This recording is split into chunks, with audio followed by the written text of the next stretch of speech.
The flyer looked innocent. Yellow, a little crooked, like it had been printed by a printer that sneezed mid-page. But the headline was bold enough to stop my coffee halfway to my mouth. Neighborhood yard sale, Saturday, 126, Willow Street. My address.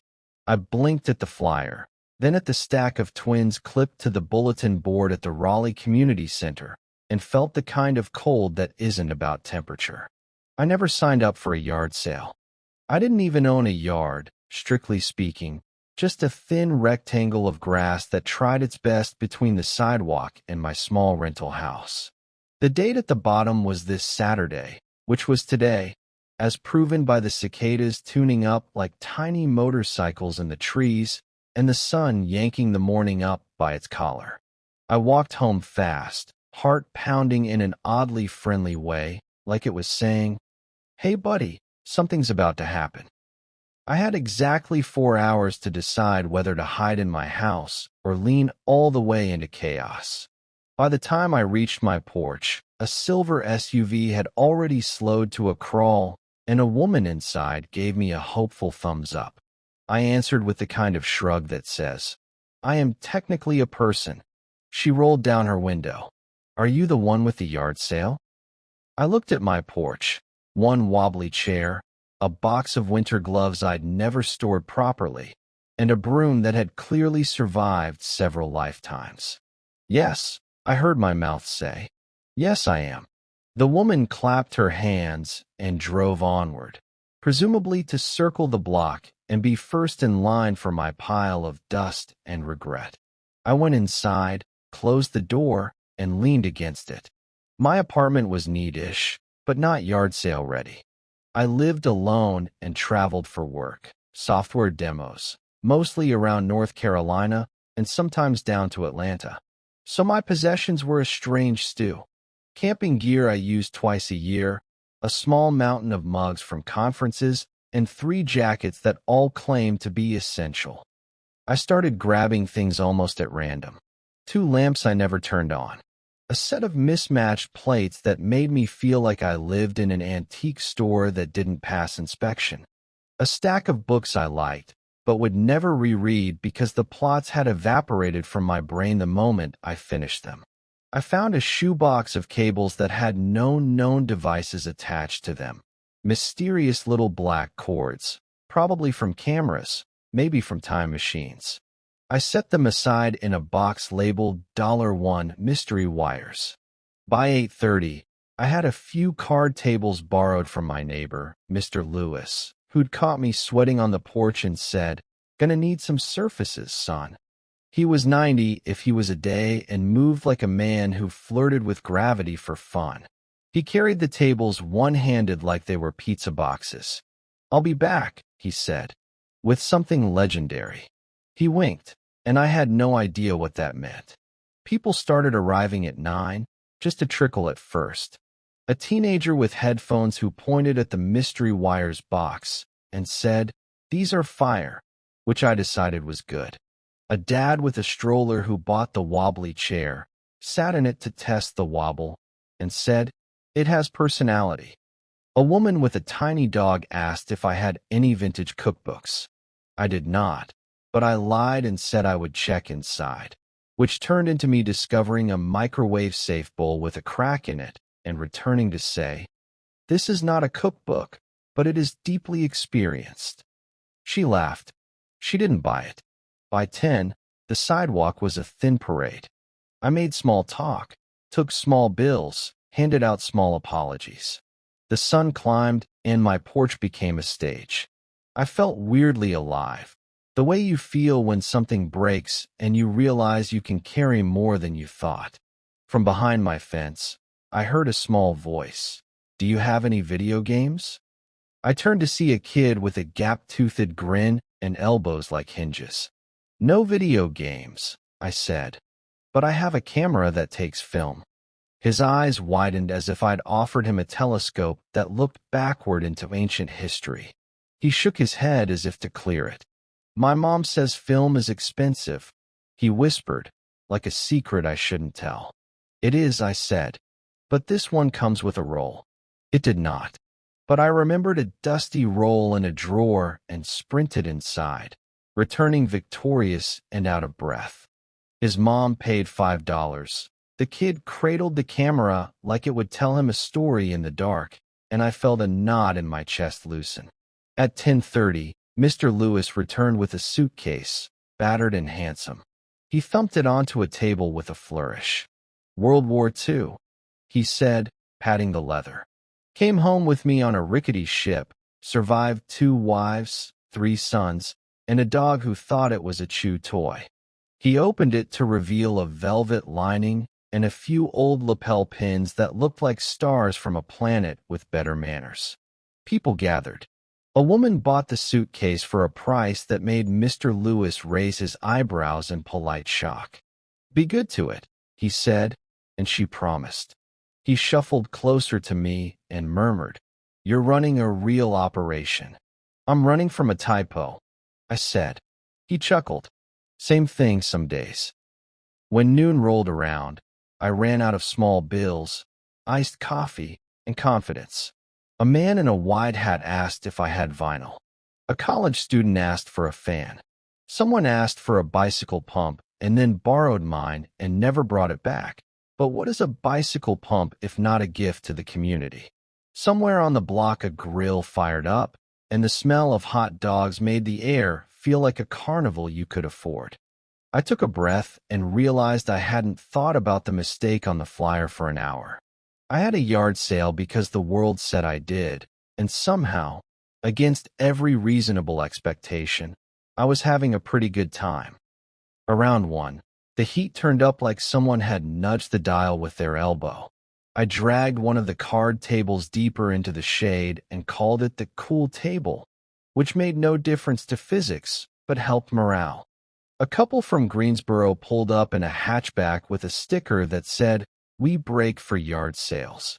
The driver hopped out like a sports announcer.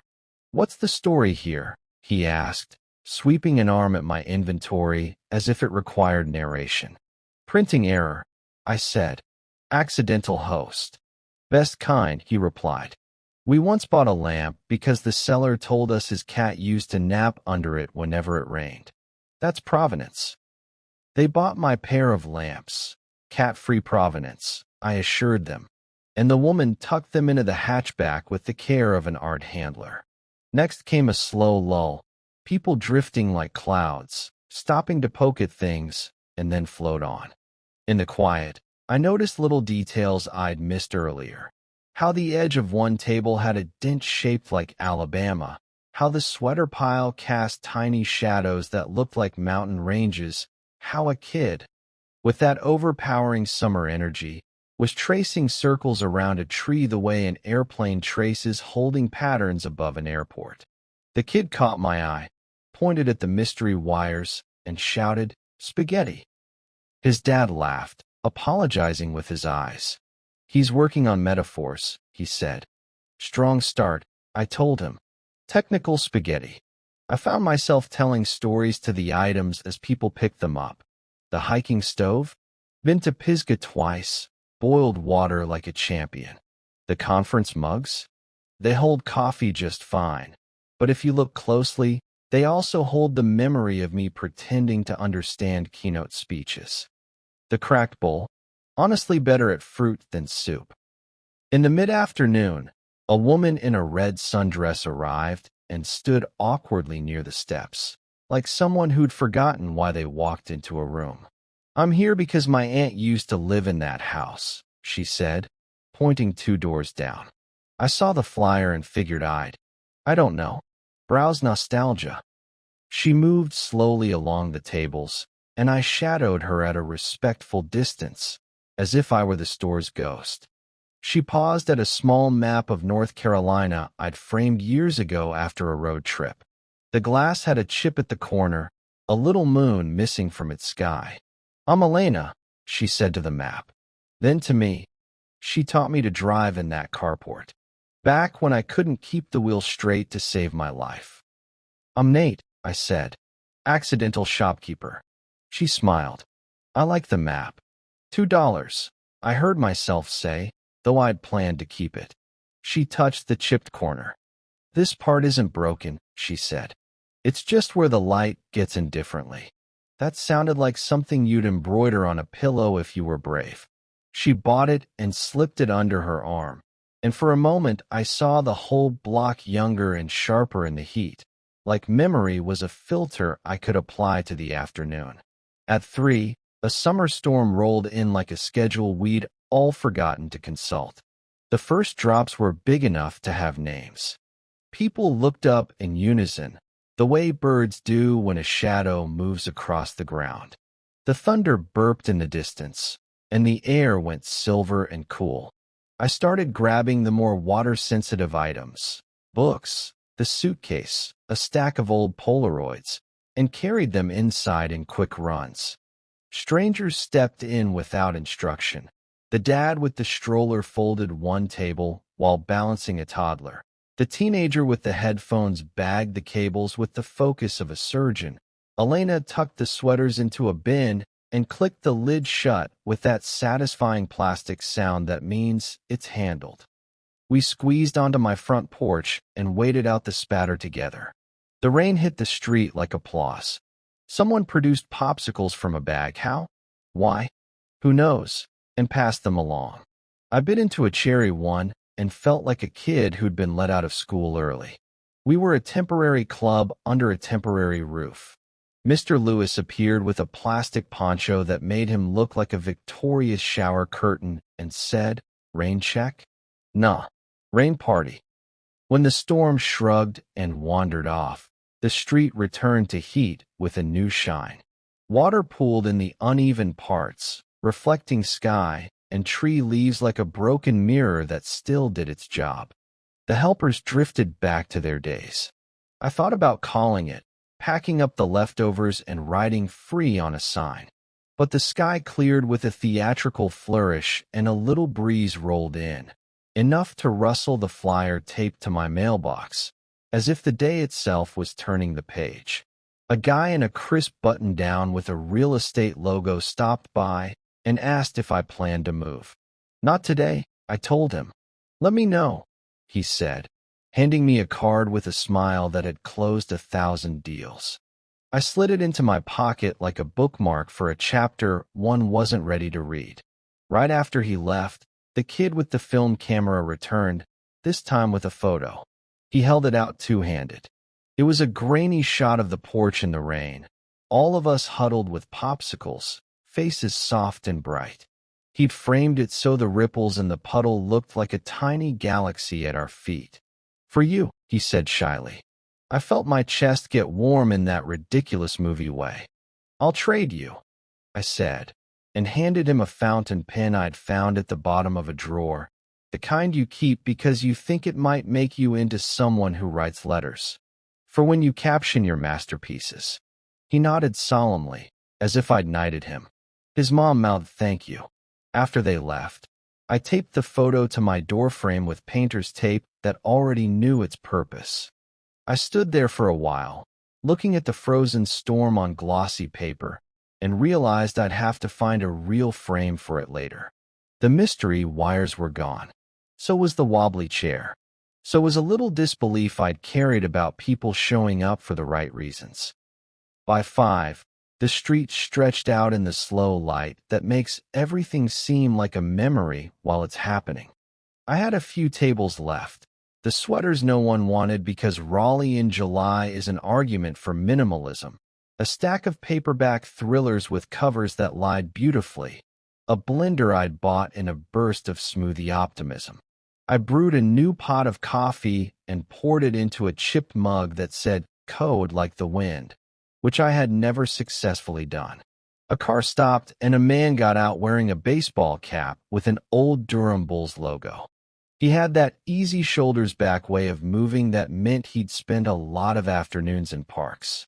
He asked about the blender and turned it over in his hands like a coach inspecting a mitt. "We just moved here," he said. "From Ohio. Didn't bring much." "Welcome," I said. "The blender has dreams it's ready to pursue." He laughed and bought it. As he walked back to the car, a woman, maybe his wife, leaned out the window and shouted, "Smoothies tomorrow." He gave me a thumbs up and I felt, absurdly, like I'd just handed them a small future. Elena returned, this time carrying a pie box like a secret mission.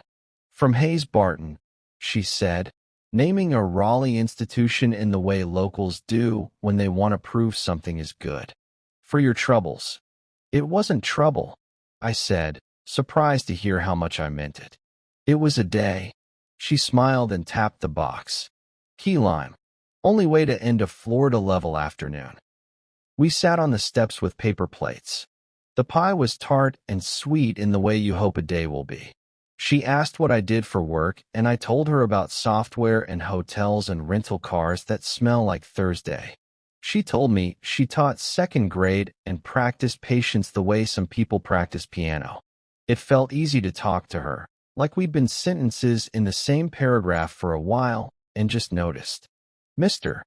Lewis shuffled over with 2 folding chairs, set them up with the efficiency of a tiny construction crew, and said, if you're going to talk, you need chairs. He took a slice of pie without asking and announced to the street, we are concluding with citrus. As the sun tilted, a few neighbors I'd only waved to before stopped by. The woman with the tiny dog returned to tell me she'd remembered that her aunt actually had the cookbooks in her own kitchen, which was why I didn't have them. We all accepted this logic. The teenager with headphones, who had emerged as an expert in cables and confident shrugs, asked if I had any old keyboards. I dug up a clacky one from a closet, the kind that sounds like ambition when you type. He pressed a few keys and nodded, satisfied. Sounds like rain, he said, and I knew exactly what he meant.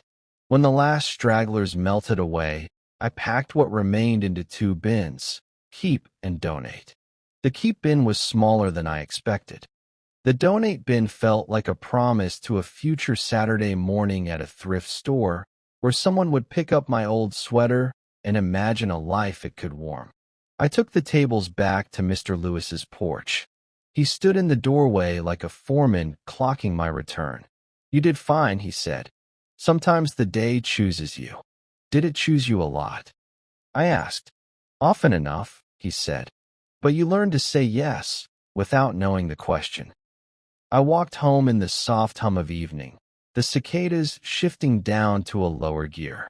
My porch looked bare without the tables, like a stage after the actors have left, but it also looked bigger somehow, as if the day had pulled the walls back an inch.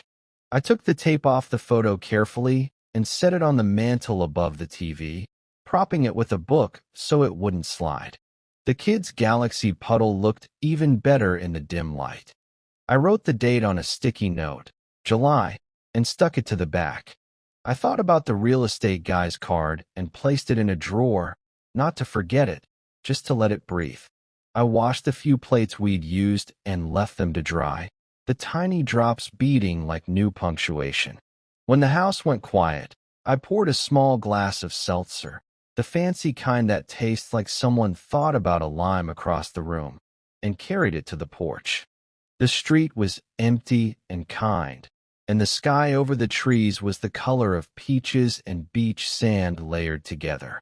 A couple walked by holding hands and talking in the hush people use when the day has been good enough to keep. From somewhere down the block, I heard a bicycle pump sigh and laughed out loud. I didn't need it back.